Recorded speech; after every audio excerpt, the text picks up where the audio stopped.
Salam alaikum, Azoul Flawen, Jumu'ah Mubaraka, Inch'Allah. Aujourd'hui, je vais parler de pétrole et de gaz. Et je vais commencer par cet ouvrage écrit par un soviétique, c'est-à-dire un russe, Le néocolonialisme et ses méthodes. À la page 133, il parle des indépendances qui ont été accordées à une bonne partie des États africains ou sud-américains ou asiatiques.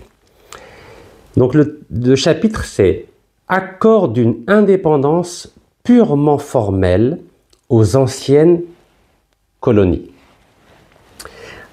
Alors je cite, « Dans l'obligation d'abandonner leurs colonies, les puissances coloniales ont tenté plus d'une fois de se limiter à l'accord d'une indépendance politique purement formelle, c'est-à-dire qui n'est pas réelle. Ce procédé est utilisé assez fréquemment par le néocolonialisme. Ainsi, avant d'accorder l'indépendance au Togo, au Sénégal, au Gabon et à d'autres colonies d'Afrique, donc on peut estimer que c'est pratiquement pour la quasi-totalité des pays africains, le gouvernement français leur a imposé des accords et des traités limitant considérablement leur souveraineté. C'est pas moi qui le dis, hein. C'est Vakrouchev. Voilà, Vakrouchev. Je poursuis. L'hebdomadaire Révolution africaine, qui paraissait à Alger, c'était la belle époque, hein, a noté fort justement en janvier 1966, Yazaman, que l'indépendance d'une série de pays qui ont obtenu leur liberté sans avoir eu recours à la révolution est purement formelle. Vous avez vu à l'époque, les Algériens étaient extrêmement lucides. Et je finis. Car cette indépendance formelle a été accordée par les anciennes métropoles soucieuses de maintenir leur domination sous d'autres formes. Et oui, le colonialisme et ses méthodes. Alors maintenant, je vais aborder le sujet dont je viens de vous parler. Donc la question de est-ce que oui ou non, l'Algérie subit d'énormes pressions pour accorder gratuitement du gaz et du pétrole à l'entreprise Total. Alors, comme vous me connaissez, je suis extrêmement transparent. Le 2 avril 2025 à 11h14, je reçois une demande d'information d'un journaliste du journal gratuit qui s'appelle 20 minutes. Alors, vous pouvez lire. Alors, il s'appelle Clément François. Je vous lis son message. C'est tellement rare que des journalistes français me contactent vu les dizaines de vidéos que j'ai publiées depuis le 16 novembre. Allez, bismillah. Bonjour, je suis Clément François, journaliste pour le quotidien 20 minutes et je travaille aujourd'hui sur les échanges de gaz et de pétrole de l'Algérie avec notamment Total qui serait selon vous, parle de moi, gratuit pendant 25 ans. Seriez-vous disponible aujourd'hui pour évoquer ce sujet par téléphone? Merci d'avance, Clément François, journaliste fact-checking et international. En clair, c'est un journaliste qui vérifie si les informations qui paraissent dans la presse ou sur les réseaux sociaux sont réelles ou pas. Donc, c'était le 2 avril à 11h14. Voilà, je vous remontre la date. 2 avril à 11h14. C'est bon? Allez, bismillah. À quelle heure je réponds? Je réponds le 2 avril à 11h51. Donc, ça fait pas longtemps, hein. Ça fait 37 minutes après. Donc, je réponds. Bonjour, merci beaucoup pour votre message. Oui, avec plaisir pour échanger. Voici mon téléphone, je lui donne mon téléphone. Je vous envoie quelques liens sur le sujet avant notre échange. Bien à vous, Rachid Nekaz. Évidemment, pour gagner du temps, pour éviter de parler sans avoir des éléments factuels. Donc je lui dis, voilà, je lui envoie une dizaine de liens. Voilà, une dizaine de liens. Voilà, donc vous pouvez vérifier la date, 2 avril à 11h51. Donc 37 minutes après son message. Alors, j'ai catégorié les articles selon 4 thèmes. Le premier, c'est articles liés aux pressions juridiques de Total sur l'Algérie. Deuxième thème, reconduction, entre parenthèses, extension pendant 25 ans supplémentaire du contrat de gaz à TFT. Donc, c'est un des gisements de gaz dont Total est actionnaire. Troisième thème, reconduction, c'est-à-dire extension pendant 25 ans supplémentaires du contrat de pétrole à Hassi Barkine. Vous savez que Hassi Barkine, c'est le deuxième plus important gisement de pétrole algérien après Hassi Messaoud. C'est autour de 400 000 barils jour et l'Algérie, c'est 1 million de barils jour. Quatrième thème, articles liés aux arbitrages commerciaux internationaux perdus à 95% par l'Algérie. Donc vous voyez, j'essaie d'être pratique, pragmatique et pédagogue. Donc il était 11h51. Je vois que ce journaliste de 20 minutes, M. Clément François, ne m'appelle pas. Donc à partir de 17h, j'appelle sur son téléphone portable, je lui dis « Oui, bonjour, je suis Rachid Nekaz. Vous m'avez envoyé un message au sujet des 25 ans de pétrole et de gaz gratuits accordés sous pression par l'Algérie à Total. » Il me dit « Oui, en effet, mais finalement, je suis passé à autre chose. » Ah, il est passé à autre chose. Je dis « Ok, d'accord. C'est pas grave, mais allez. » Je dis « Bon, apparemment, l'actualité aidant, il y a des informations beaucoup plus importantes, comme le procès de Sarkozy ou le procès de Le Pen. Bon, bref. 2 heures plus tard, qu'est-ce qui se passe? Je vois qu'il y a un article qui paraît au journal 20 minutes. Et il parle de l'affaire des 25 ans gratuits et il essaie de me décrédibiliser. Et qu'est-ce qui se passe? C'est repris sur Yahoo, c'est repris sur MSN et c'est même repris par des journaux électroniques algériens. Par exemple, DNA ou Observe Algérie.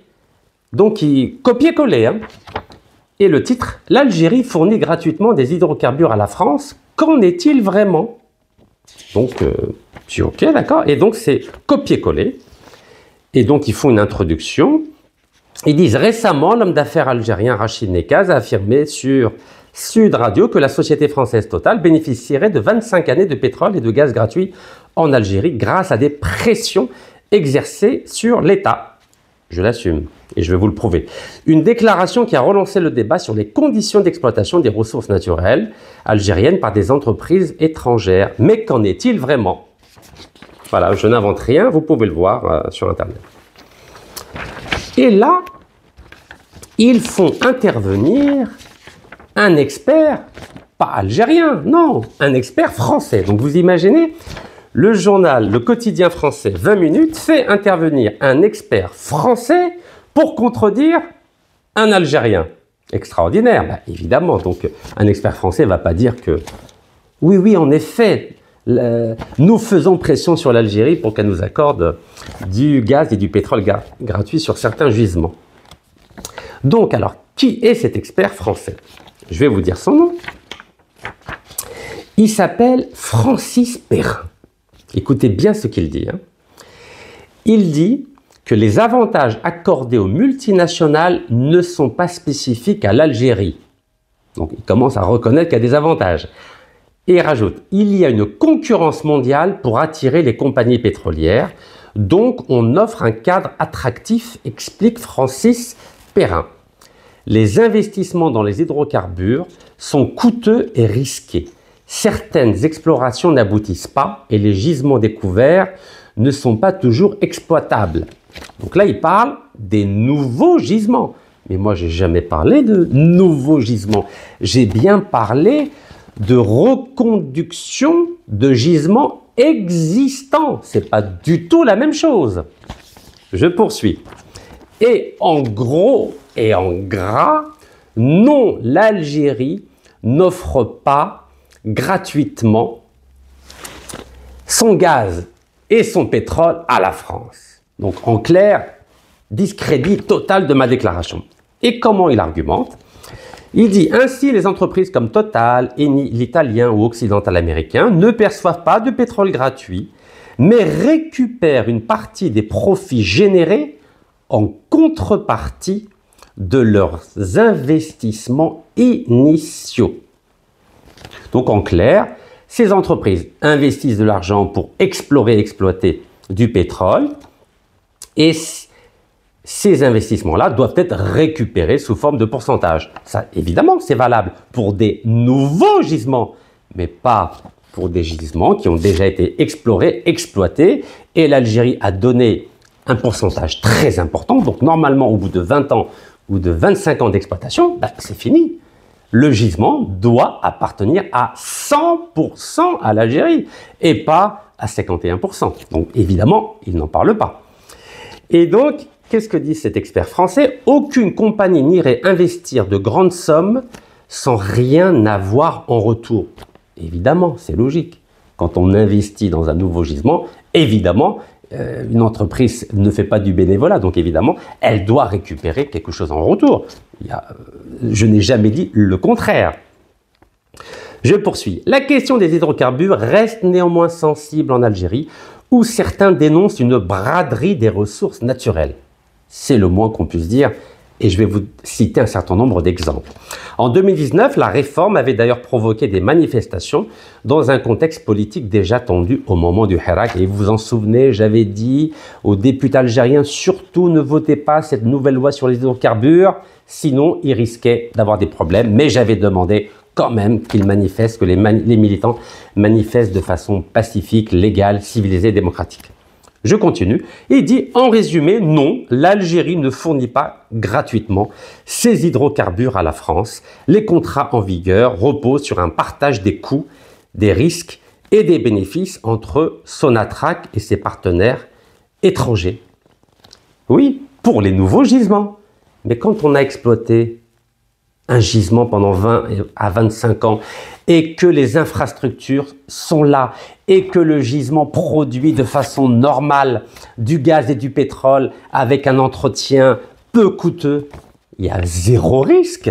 Donc ce que dit l'expert M. Francis Perrin ne correspond en rien à ce que j'ai déclaré concernant spécifiquement le contrat de gaz à TFT et le contrat de pétrole à Hassi Barkine.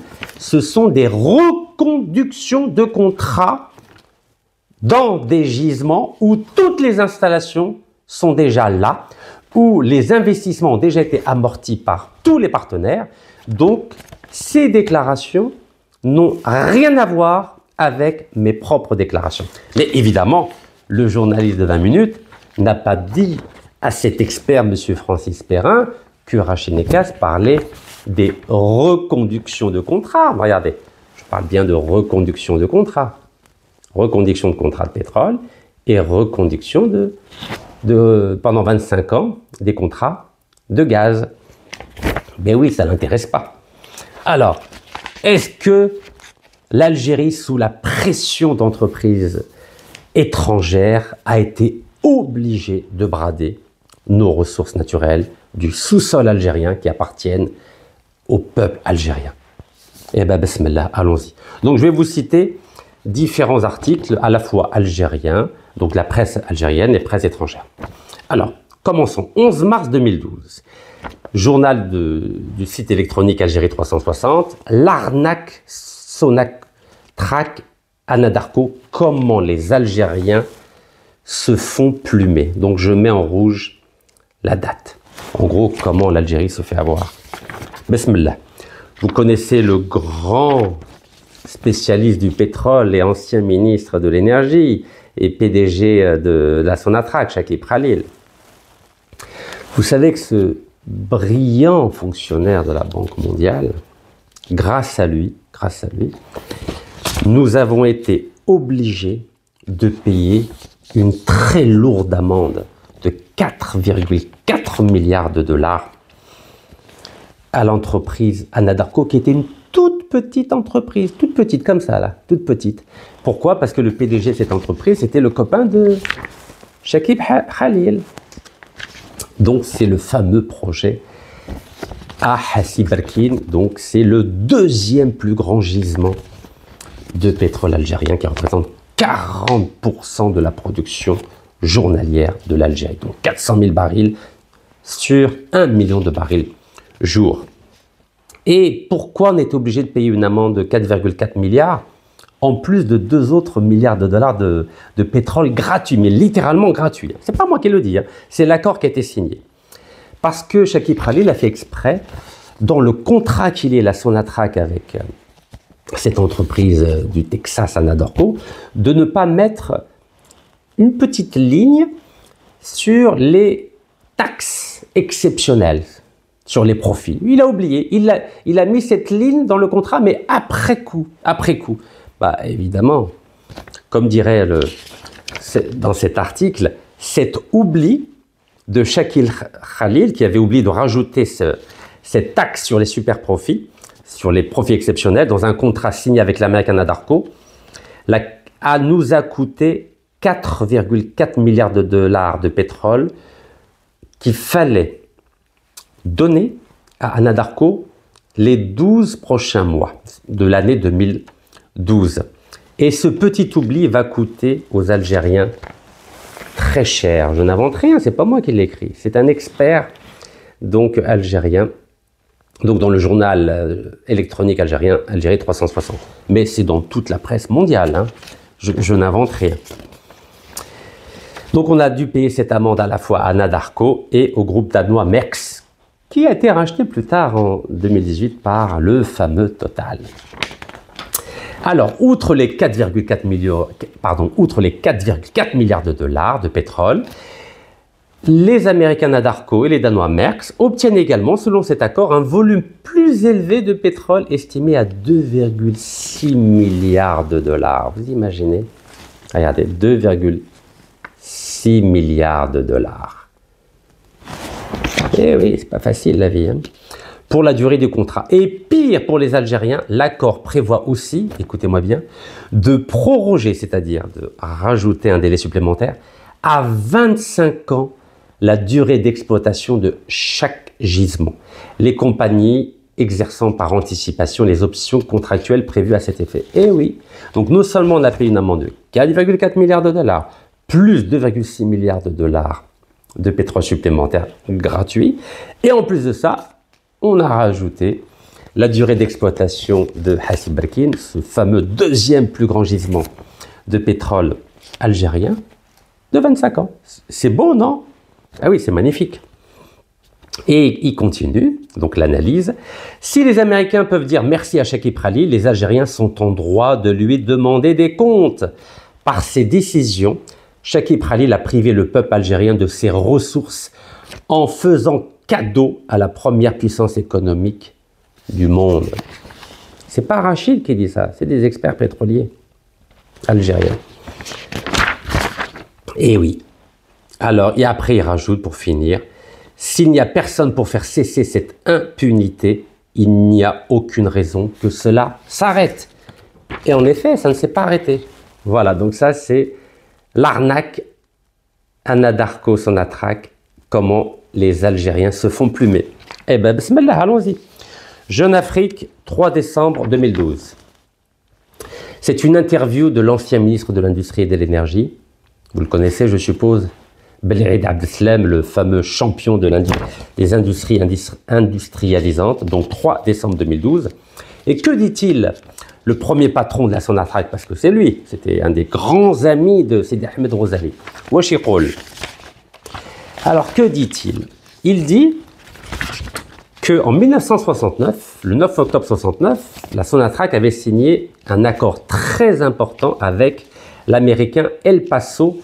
C'était un accord qui devait durer 20 ans. Et l'Algérie devait livrer annuellement, donc à l'américain El Paso, 10 milliards de mètres cubes de gaz. Donc c'était un accord très important. Pourquoi l'Algérie voulait vendre du gaz aux États-Unis? Car elle ne voulait plus dépendre uniquement de la France. Elle s'est dit que si je vends simplement à la France et aux Européens, elle va être prisonnière. Donc la stratégie de l'époque, avec Feu Houari Boumediene, c'était de diversifier les clients de la Sonatrach à travers le monde entier. Et Quoi de mieux que de signer avec la première puissance économique? Comme ça, si les Français voulaient faire du chantage, au moins, on aurait le client américain, donc El Paso. Alors, que s'est-il passé? Eh bien, les Français, ça ne leur a pas plu. Qu'est-ce qu'ils ont fait, les Français? C'est ce que dit Blahid Abdeslam, donc l'ancien ministre de l'Industrie et de l'Énergie algérien. Il a dit que les Français avaient envoyé des émissaires qui se sont rendus aux États-Unis pour reprocher aux dirigeants de la société américaine El Paso d'avoir traité avec les Algériens sans passer par la France, en leur promettant que les Français agiraient et finiraient par obtenir l'annulation du contrat signé avec la Sonatrach. Vous imaginez le chantage de la France? Les Français sont partis aux États-Unis pour dire à El Paso, non, vous n'avez pas le droit de négocier directement avec les Algériens, il faut passer par nous les Français, parce que c'est nous la puissance coloniale en Algérie. Eh oui. Et que dit à nouveau monsieur Feu Blahid Abdeslam? Il dit que les Français ont fini par réussir à parvenir à leur but. Et en effet, quand est mort Feu Houari Boumediene le 27 décembre 1979, il dit que sont arrivés à la tête du pouvoir d'État algérien des individus incapables de discerner ce qui relevait de l'intérêt national primordial, de ce qui procédait de considérations individuelles égoïstes, combinées à des comportements fondamentalement anti-nationaux. C'est pas moi qui le dis, c'est Feu Blahid Abdeslam. C'est dans ces conditions que le contrat signé avec El Paso en 1969 a été purement et simplement annulé en 80, c'est-à-dire 11 ans après sa signature, alors que le contrat devait durer 20 ans. Et quand on rompt un contrat avant terme, qu'est-ce qui se passe? Il y a des pénalités. Et ça n'a pas loupé. Donc, article du Monde du 20 février 1981, rupture des négociations sur le prix du gaz entre l'Algérie et les États-Unis. Vous voyez, je ne parle qu'avec des preuves. Et El Paso, ça ne lui a pas plu. Elle a dit qu'elle perdait par mois 7 millions de dollars. Et l'Algérie, à ce moment-là, en 81, avait perdu, rien que pour l'année 80, 1 milliard de dollars. Regardez, 1 milliard de dollars, rien que pour l'année 80. Vous imaginez ce que ça représente, 1 milliard de dollars en 1980 par rapport à 2025? C'est énorme, c'est énorme. Et c'est pas fini. Que s'est-il passé? Interview de Sidi Ahmed Rosali. Vous connaissez Sidi Ahmed Rosali, Allah yarhamou. Il est mort il y a pas très longtemps. C'est lui qui a pris la place de son ami Blahid Abdeslam à la tête de la Sonatrach pendant 11 ans. Interview donc à Al-Watan, 30 septembre 2015. Que dit-il?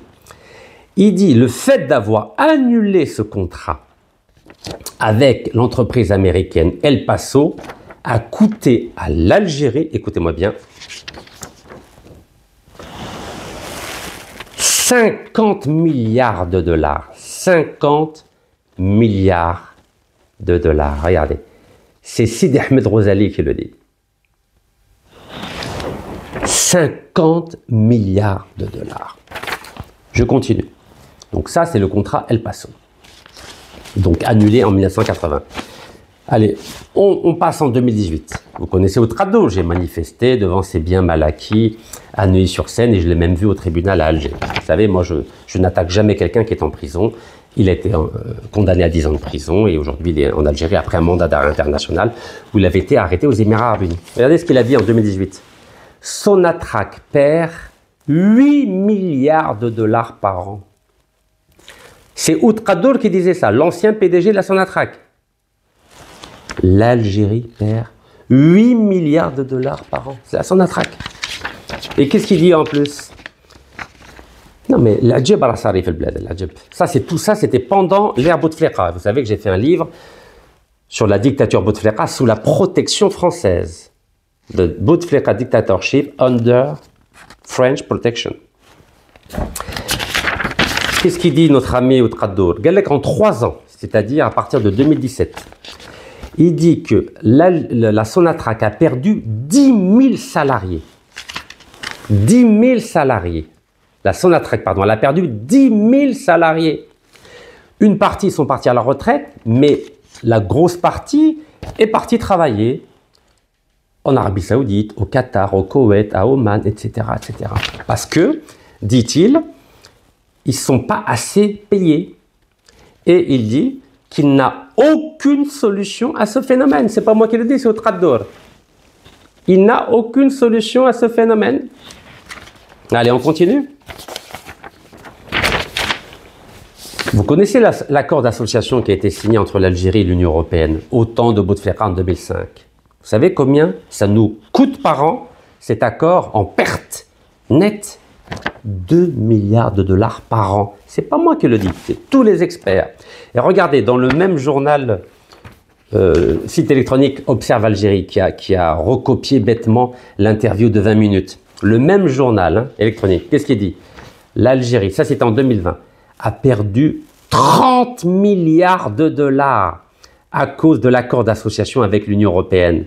30 milliards de dollars. Vous imaginez? C'est pas Rachid qui le dit, c'est tous les experts. Et oui, 2 milliards par an, ça nous coûte. On continue? Est-ce que vous savez que pendant 14 années, de 2004 à 2018, est-ce que vous savez que l'entreprise Eni, elle pompait du gaz et du pétrole algérien à la frontière entre l'Algérie et la Libye?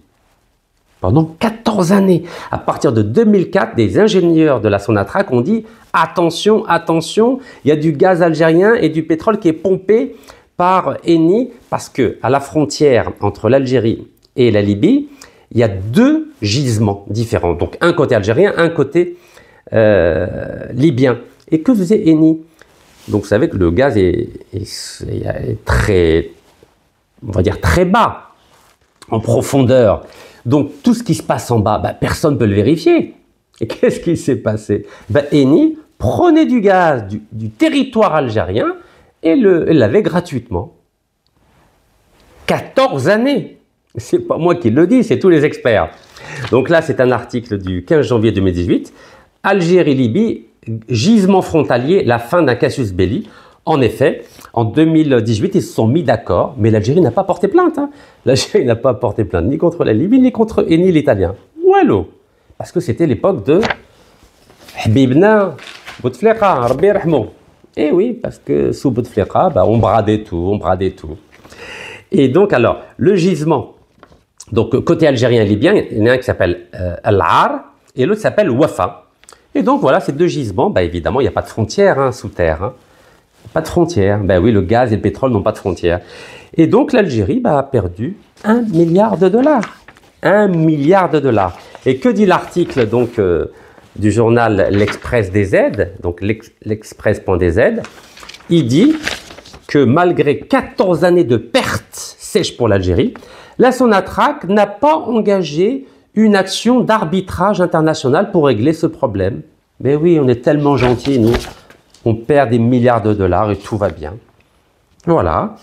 Et pourtant, il y avait un cabinet d'études américain qui s'appelle D&M, donc je le dis en français, De Gaulier and McNaughton, et en 2006, qui avait validé le fait que, en effet, Eni volait du gaz et du pétrole algérien.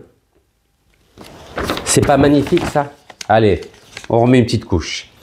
Vous savez qu'en 2013, la Sonatrach a perdu un procès contre l'italien Edison. Mais ce qu'ils n'ont pas dit, c'est que Edison, ça appartenait à 100% au français EDF. Eh oui, on passe notre temps à perdre de l'argent. On ne gagne pratiquement aucun arbitrage international. Je continue. 22 juillet 2017, Sonatrach perd définitivement 369 millions de dollars. Le site e-bourse.dz. Je n'invente rien. Je continue. 21 avril 2021, l'anglais Sunny Hill Energy réclame 1 milliard de dollars à la Sonatrach. 1 milliard de dollars. Je continue. Pour son contrat gazier annulé. 9 juin 2023, la Sonatrach perd un arbitrage international contre le groupe espagnol Villamir. On a perdu 129 millions d'euros. Villamir, etc., etc. 130 millions de dollars. Saipem, 500 millions d'euros.